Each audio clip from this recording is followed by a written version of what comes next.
I've always liked to do, just Mm-hmm. lead and take care of soldiers. Mm-hmm. Like that's one of my favorite parts of being an NCO.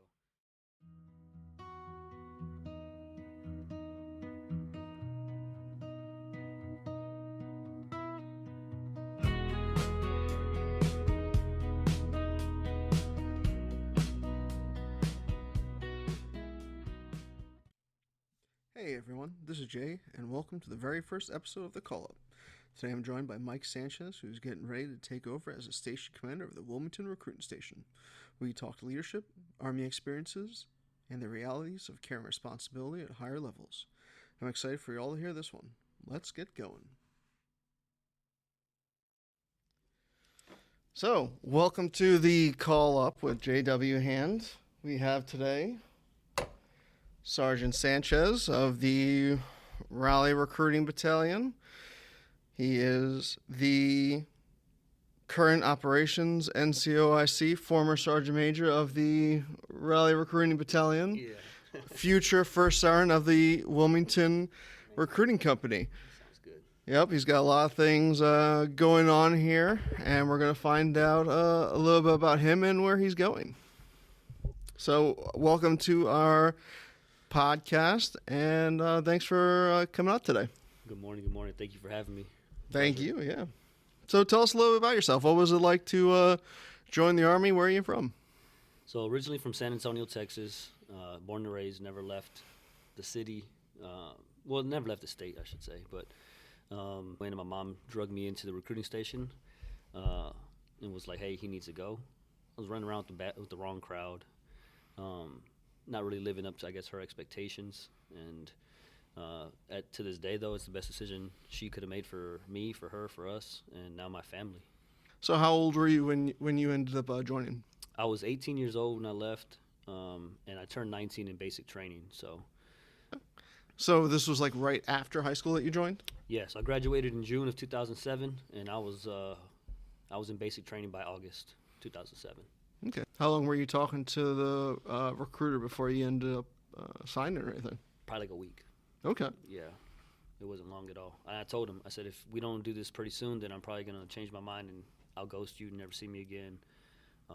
So I told him I needed to get out as soon as possible. So, and I think my mom made some phone calls after that because it was a surprise to me when the Army recruiter showed up to my house. Oh wow, he came to your house. You didn't even know he was coming. No, yeah, he came and they talked for a little bit. I told him, I was still not too interested in joining, I guess. I was kind of like, I'm just doing this to make my mom happy, to kind of get her off my back, talking to them. I took a practice test at the dinner table. I scored like a 40-something, and he's like, "Oh, you're ready to go?" And I'm like, "No, I'm not."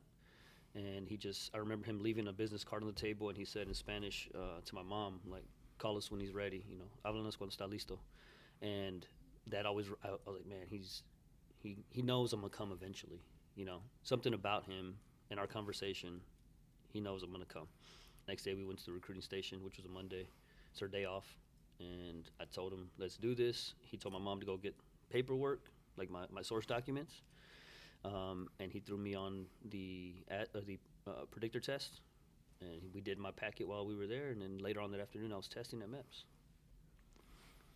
Yeah. And then he gave me that time. He said, all right, cool. Just let me know. But I knew he was going to come eventually. Mm-hmm. But we talked about jobs. I didn't know what I wanted to do. I didn't really have a plan at all as far as, it might sound crazy, but I thought everybody in the Army was like on the front lines, fighting the good fight. Yeah, it's not crazy. Yeah, a lot of people think that. Yeah.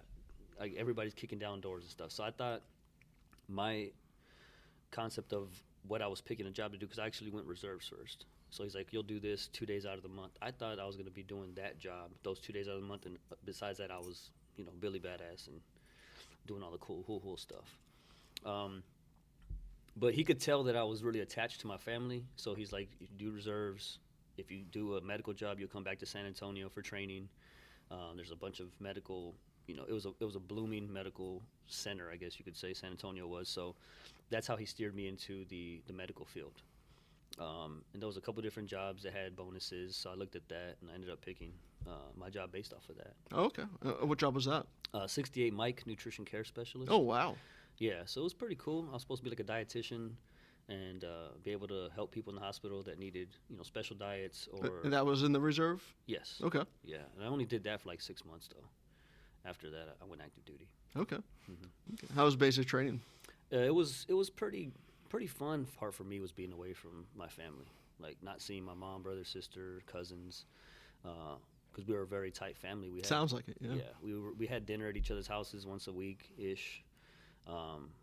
Like that was the hard part for me, was being away from people that I was used to being with.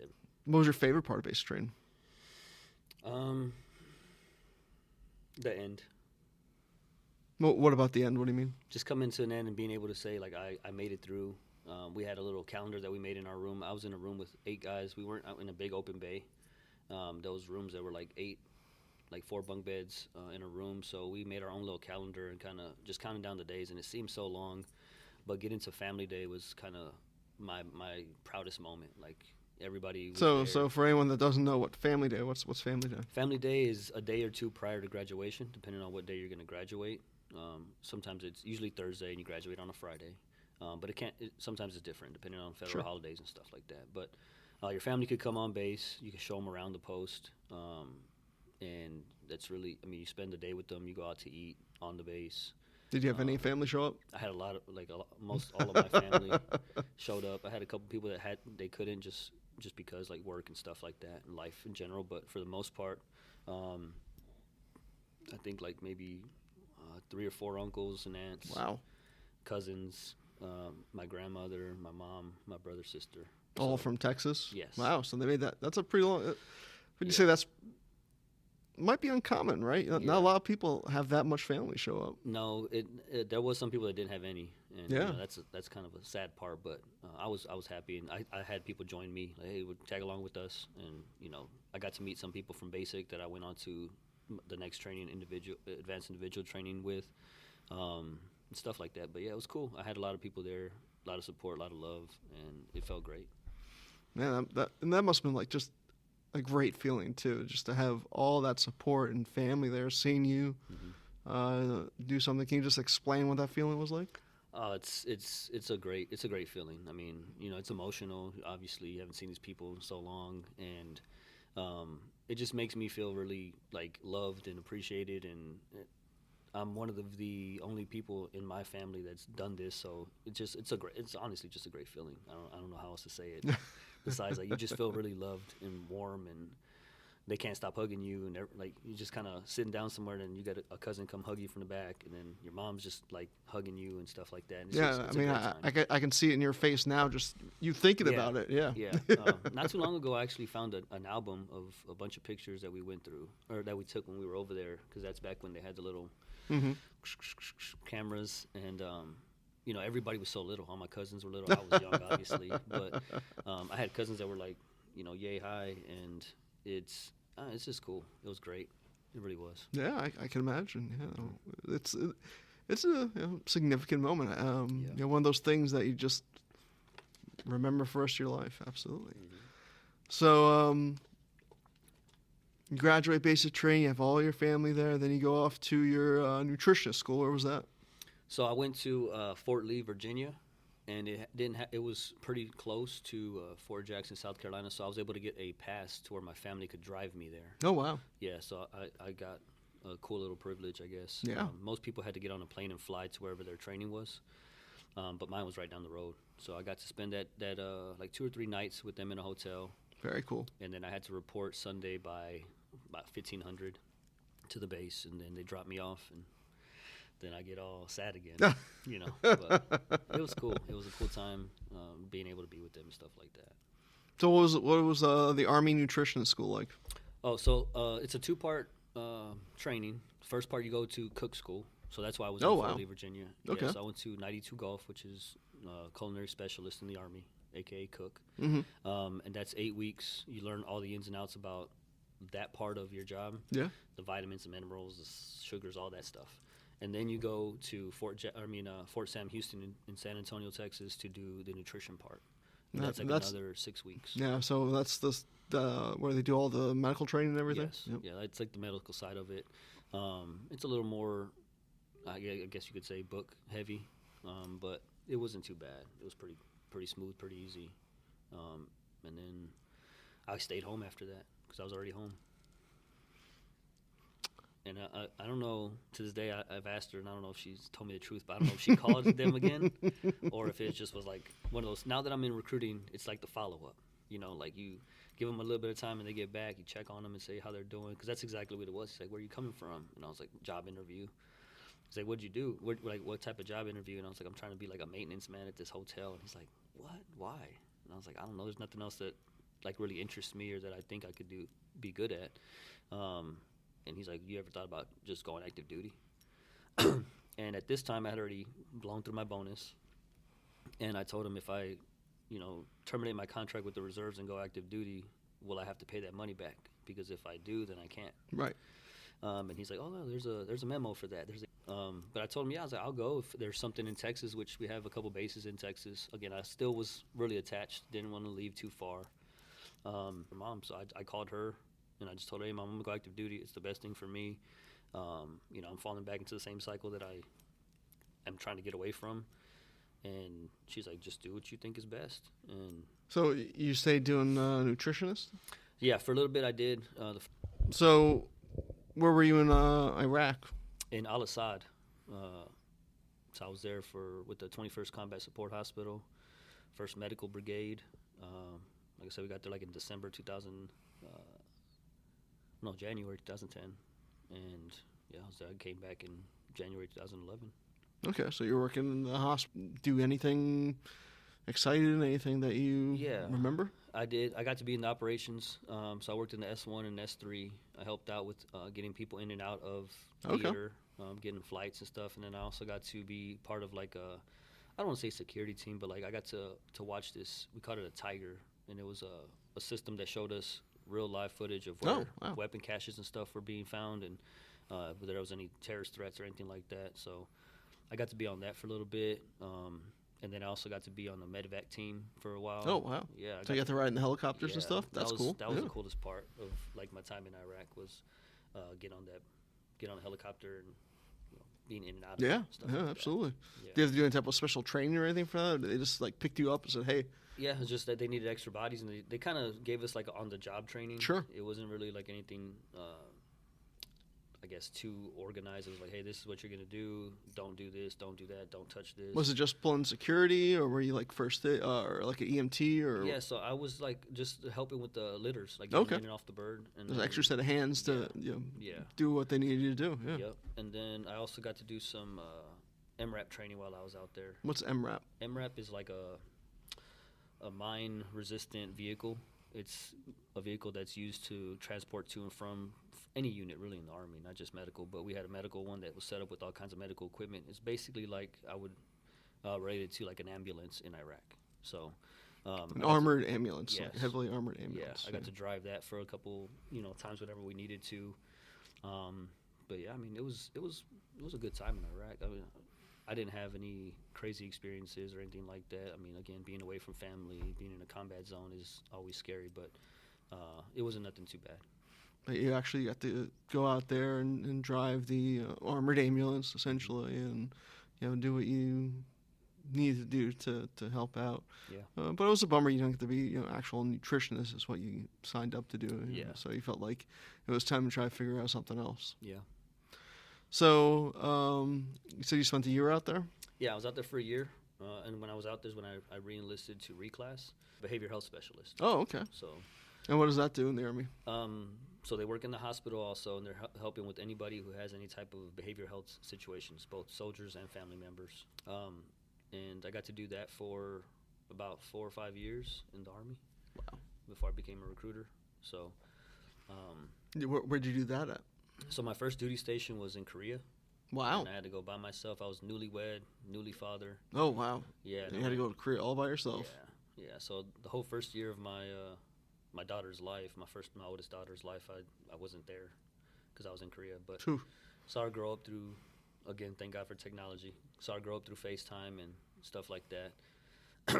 And then spent a year out there. And then after that, I got to go to Germany. And they got to come with me to that, which was... Now, so you had 2 back-to-back overseas assignments. Yeah. Yeah, so when I went to Korea, it was a dependent restricted assignment, which means my family couldn't come. So then the Army lets you pick where you want to go next. And I had picked Fort Carson, Colorado, because I had a cousin who had joined and told me all about it, and it was cool and stuff like that. So I tried to go there for something happened where the orders got messed up. And they're like, hey, you could either go back to Fort Hood, Texas, or Germany. I called my wife real quick because I was in Korea at the time still, and luckily she answered. And I was like, hey, I got two options. They're waiting on the phone, either Germany or Texas. And she's like, let's go to Germany. So Neat. Yeah. that's how that happened. It doesn't normally happen like that, but it was cool. It was a pretty cool experience. To me, it's probably my favorite assignment, just because you're in Europe, and a lot of my family got to come, my wife's family got to come and experience stuff that we probably would have never, ever seen. So, yeah. So what makes a Korean assignment unaccompanied? It depends on where you're going, because there is some assignments that family can go. It just depends on where you're going as far as location. If you're really close to the North Korean border, which is where I was at in the hospital up there, so that's why I couldn't take my family. And I also got to go to a combatives course, combatives level 3, which is just all like you're just fighting basically for a month and learning hand-to-hand combat and stuff like that. And it's to prepare you to be an instructor of combatives. Oh, wow. So I got to do that for a month. So that was 2 months off of the 10 that I didn't even do my job. We're in Germany now. Finally back with your family. And yeah, it's your story. So get to Germany, 2014. Like you said, I finally got to be a father and a husband in real life for a little while. And I'm working in the hospital again. When I first get there, I'm in inpatient care, which is where we have people that are, going through hard times and have mentioned suicide or homicide or something. So they come to us and we take care of them for a little while, and then they go on their way, hopefully, once we get them better. I'm sure we could do a whole hour just on that. Oh, yeah, that's crazy stuff. But, yeah, we get there. Not too long into that assignment, we get pregnant with my second daughter. So she's born over there in Germany, and she's brings more love and more light and more life to our family. But while we're there, we have a lot of family visit. One too many trips to the Eiffel Tower. Been to Spain a couple times. Been all over Europe, driving distances. That's something why it was my favorite, though, just being it was so easy to travel. Really inexpensive since you're already over there. Yeah. And stuff like that. But it was fun. So how long were you in Germany for? For 3 years, from 2014 to 2017. And while I'm there, I'm kind of going in the right direction as far as career progression goes. I had just pinned E5 before I went there. And within like 6 months, I go to the promotion board and I get recommended for promotion. And a month or two later, I get promoted. So I was only a sergeant E5 for about 9 to 10 months. But with the staff sergeant promotion came a lot more responsibility. Sure. More stuff to do, obviously, but it was good for me. I needed it. That's what I thrive off of. With a new career and everything. Yeah. So it was cool. And then it came time to, I was going to be a career person in the Army at this time. I already knew it. Yeah. I had a couple mentors that were talking to me about career progression and what we call broadening assignments. That's stuff that you do outside of your normal work environment to progress. The two biggest ones being drill sergeant and recruiter. Kind of took that initiative and you took that moment and submitted your application. So how'd that work out for you? It was pretty good, pretty smooth. So the cool thing about my situation was I actually found out where I was going first. Oh, yeah? Because I was overseas. Uh-huh. And I got to go from Germany to Colorado, which was, again, the station prior was my dream location. So I kind of got to knock out both of those. Cool. I want to go places in my career. But I go to my recruiting station for about a month and a half before I went to recruiting school. Then I went back to Glenwood Springs, Colorado. Okay. Yeah. Southwestern Colorado, kind of along the border of New Mexico and Arizona. Kind of middle of nowhere, rural area. A couple tourist spots out there, but it was fun. It was nice, beautiful places to be outside and stuff like Sure. that. Yeah. So went to recruiting school. Was it what you expected? Yes and no. I mean, they teach you all the regulations and stuff that you need to know as far as how to stay out of trouble. What it takes to get somebody qualified to join the Army, or if somebody's already qualified, how you just push them through the process. But what they don't teach you is the actual real life situation, and I don't think there's any training for that really. You just have to go out there and do it. And I left recruiting school really excited, really motivated. I thought I had a pretty good story, and I'm like, who's not going to say yes to me? If I tell them this, I went from this to this, and blah blah blah. I got a couple houses under my belt. We live a good life. The Army could do that for you too. And I just got shot down for like the first 3 to 4 months of recruiting. But eventually, it sounds like you figured it out. Yeah, so I got pretty good. I found my groove. I started hitting up some schools out there that were like some Spanish-speaking schools, or I found my honey holes, like what we call it, the people I could relate with, and I just started putting people in the Army and started getting pretty good at it. I didn't have any intentions on staying in recruiting, and I did have a good station commander who took care of me and like kind of gave me grace. It definitely matters. Yeah, and he's one of the guys, I still talk to him to this day, great friend, like a brother to me. He's one of the reasons why I stayed in recruiting, because like when he went out the door, he's like, we need more people like you to lead, like they've been through the struggles and know what it means to take care of the people that are going through hard times. And it was almost like a pay it forward kind of thing that I had in mind. But yeah, so it got time for me to what we call convert. And again, it's just another packet.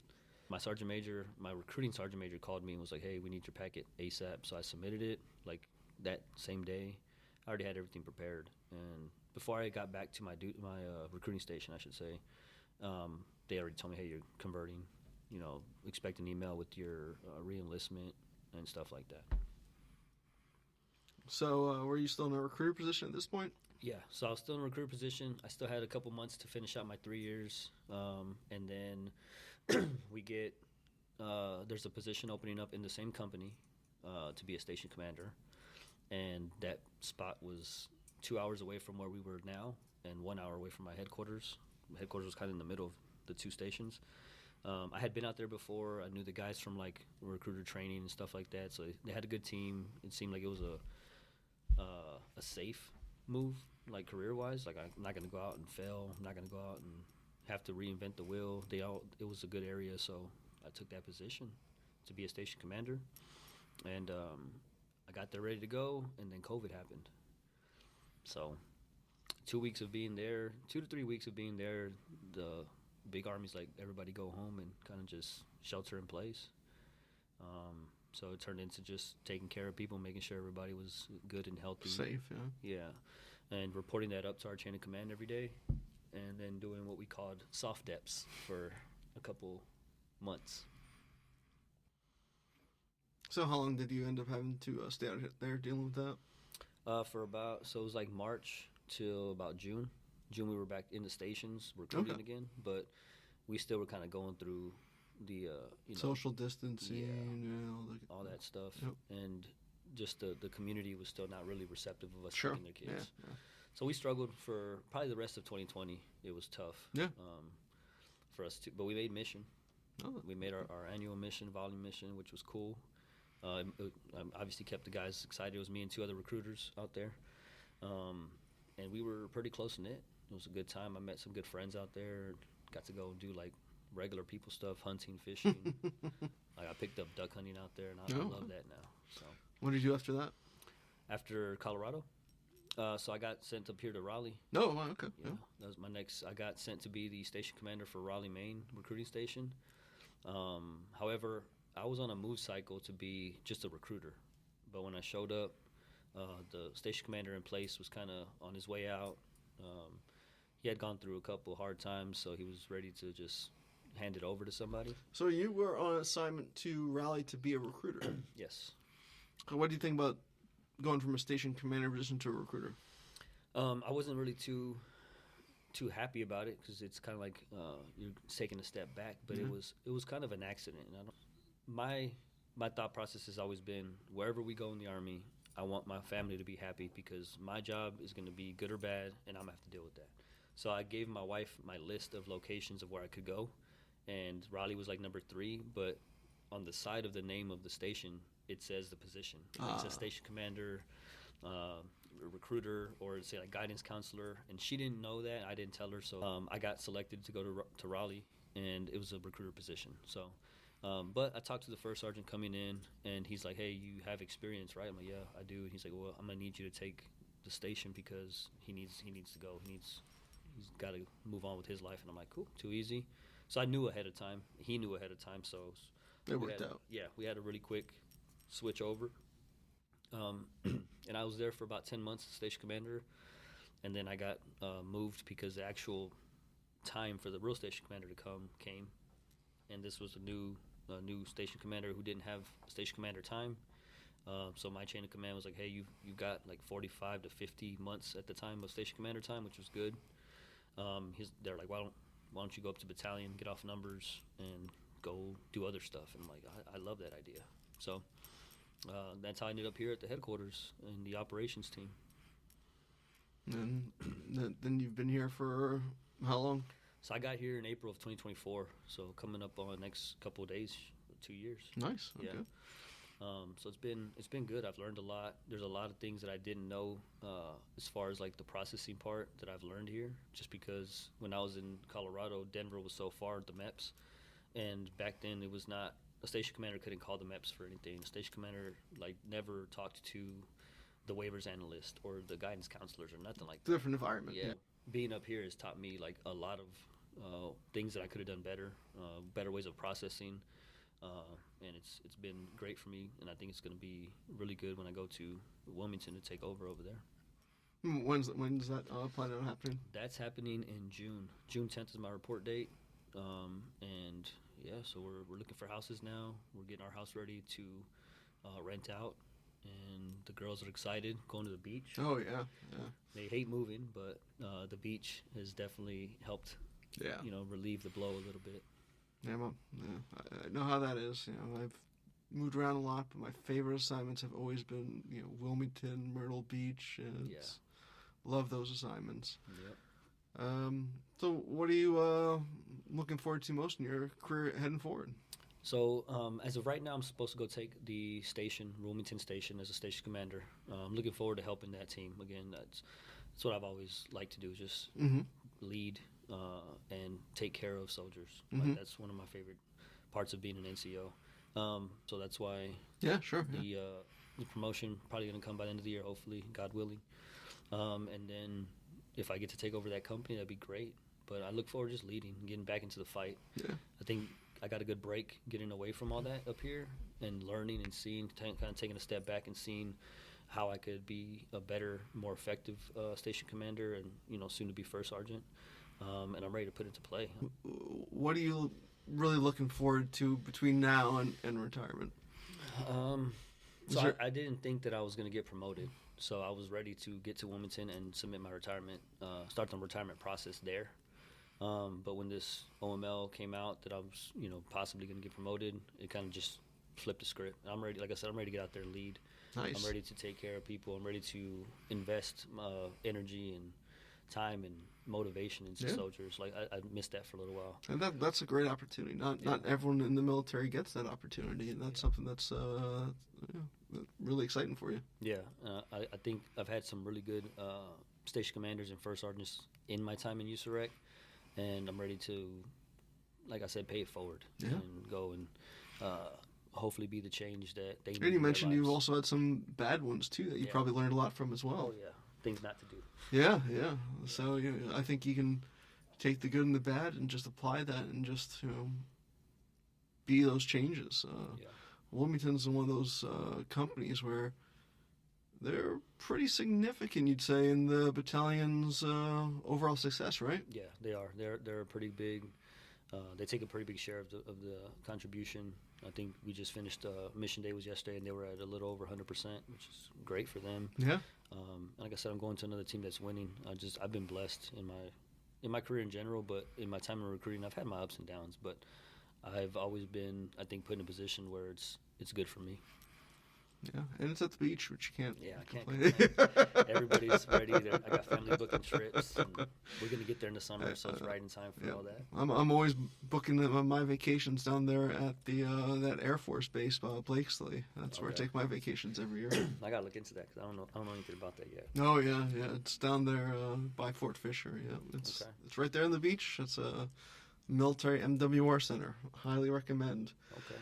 Okay.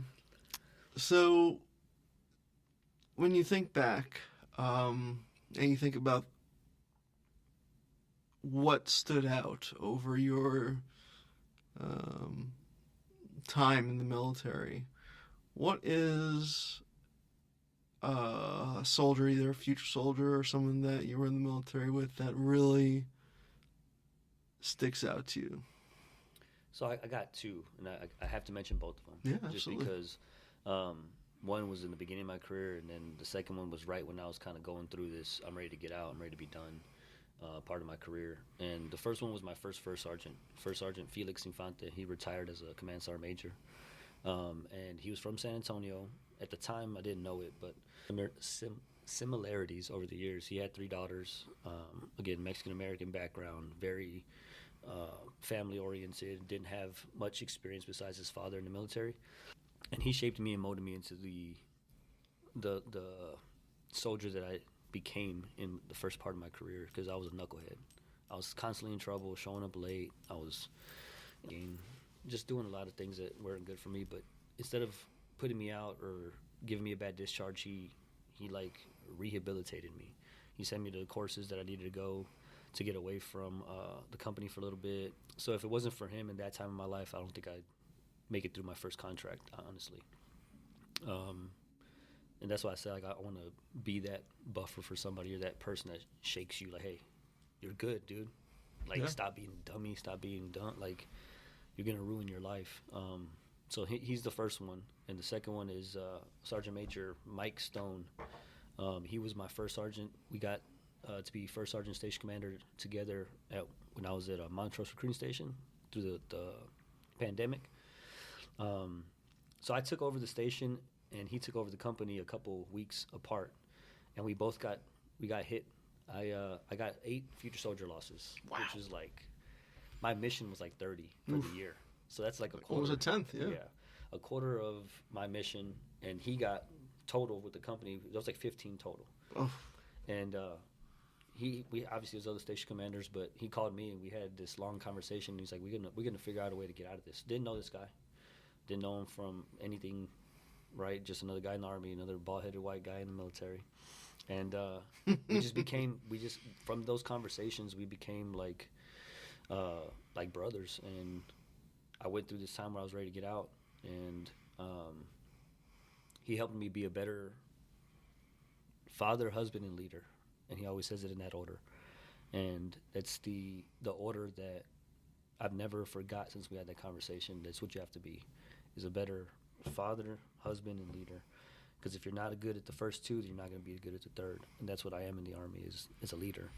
But I have to be a good father, and I have to be a good husband. You gotta have something to come home to. Yeah.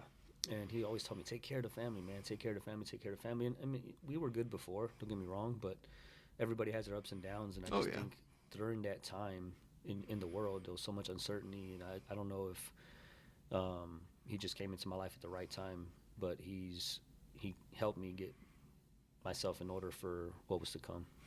Sometimes when we get so wrapped up on what's stressing us out at work, I think we, get that tunnel vision or whatever. Yeah, he definitely he taught me how to talk to people, and how messaging is, how you message something is everything. Because you could say something a certain way, and somebody takes it wrong, and it's gonna just blow up in your face. Or you could think about what you're gonna say before you say it. Because I'm a very aggressive person.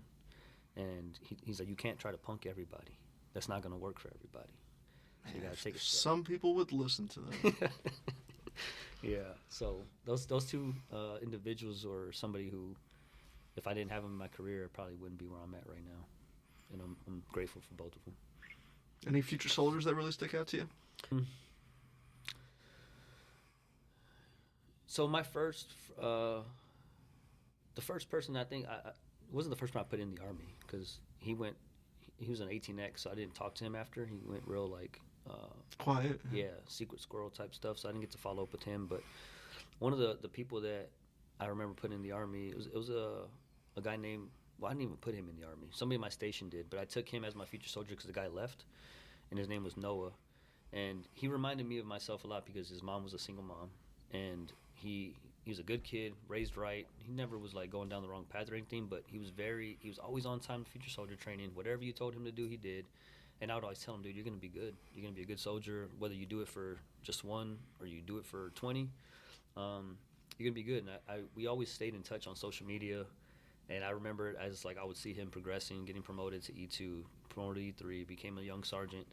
I don't know, just something about his personality and stuff. We meshed really well. And when he would send me messages like, hey, I got to do this today, and I thought about you, and that one time that we did this at future soldier training when you taught us land nav, blah blah blah, like it really stuck well with me. So like just knowing that I helped him be good in the Army is something that's always stuck out to me.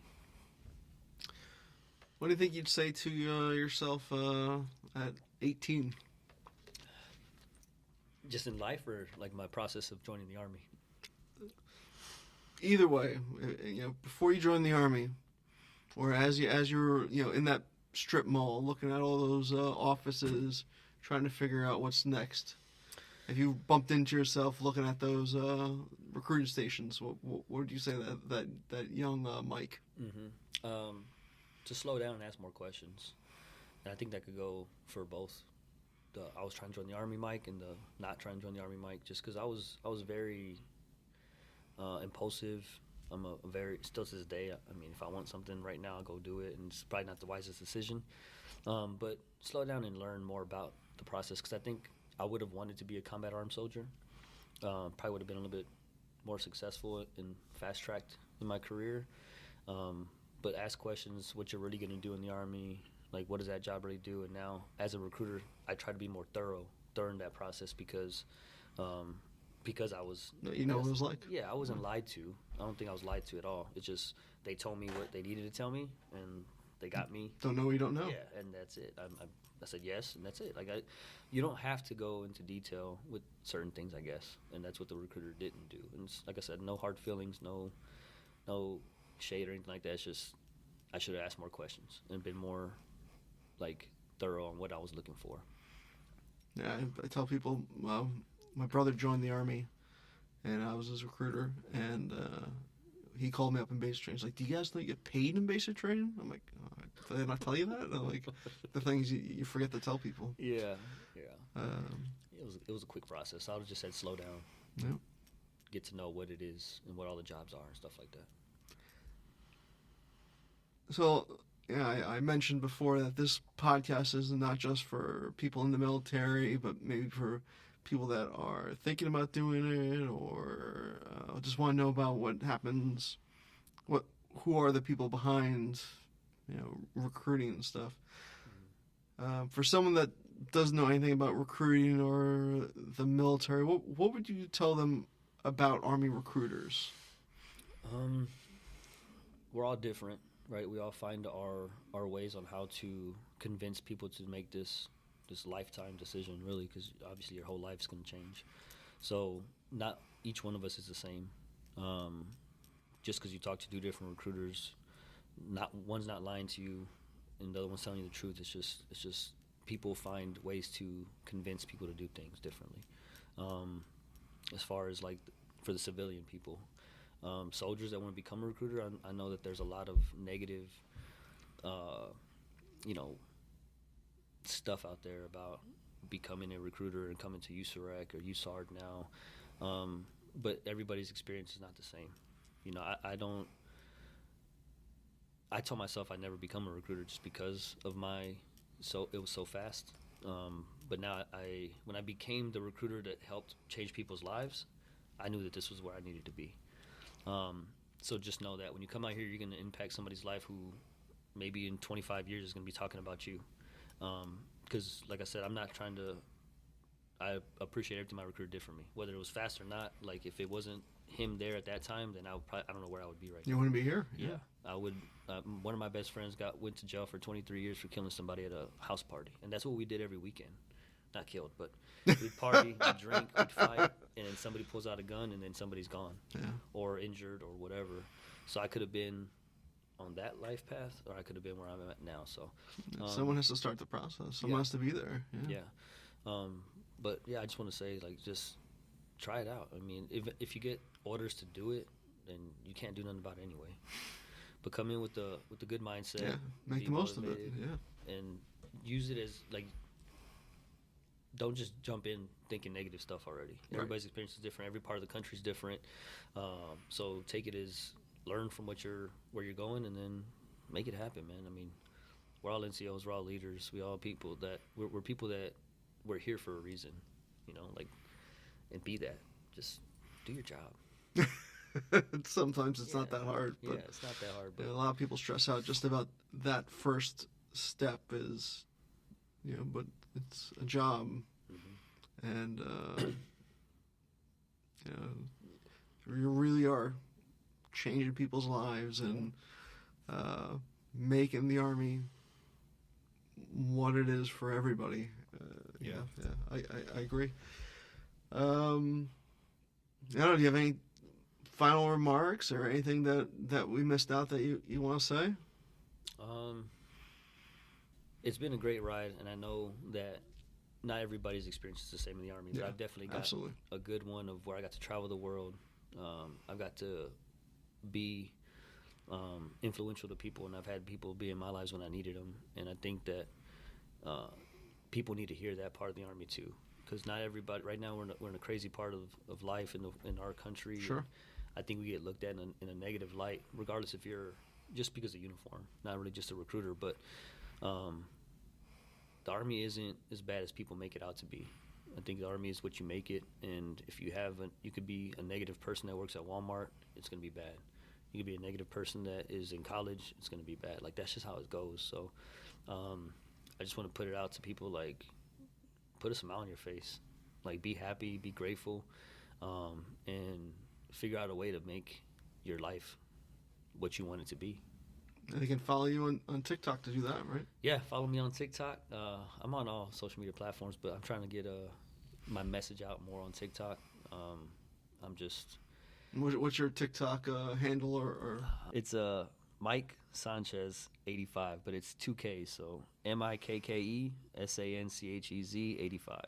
There you go. So if you really like this conversation and you want to know more about Mike, follow him at Mike with 2 Ks Sanchez 85 on TikTok. He's there trying to bring that positivity and find people to join the Army in Wilmington, North Carolina.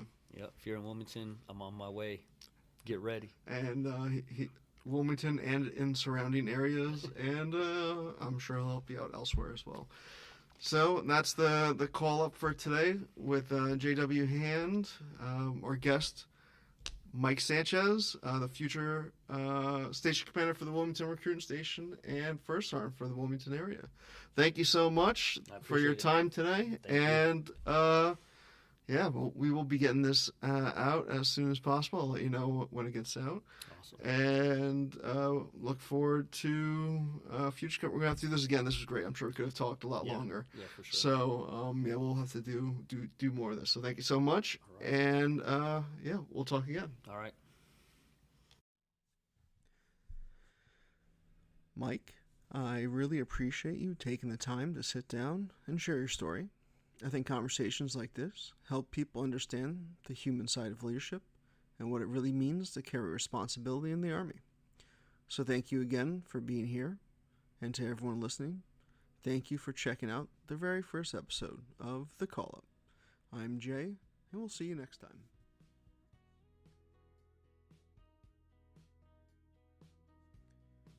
And before we close out the very first episode of The Call Up, I just want to give a huge thank you to the people who supported this podcast early on. Thank you to Tori Van Dunk, William Hand, Mahalia Maynard, Rachel Binsky, Emily Wiesman, Matthew Hand, Vicki Anna Perkins, Scribe Scantlin, Mike Schilling, Nick Sobiak, and Mark Alakwa. Your support helped get this thing off the ground, and I generate appreciate all you believe in this project from the beginning. And if you requested a signed headshot, those are coming out shortly. Thank you all again. I'm Jay, and we'll see you next time.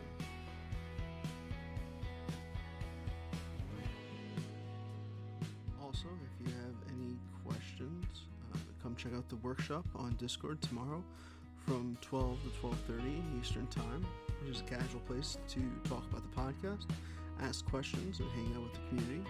If you have any questions or want to follow along, check us out on the j.whand on Facebook, Instagram, Twitter, LinkedIn, and the Call Up on Discord. The next episode of the Call Up drops May 27th. Thank you all again. I'm Jay, and we'll see you next time.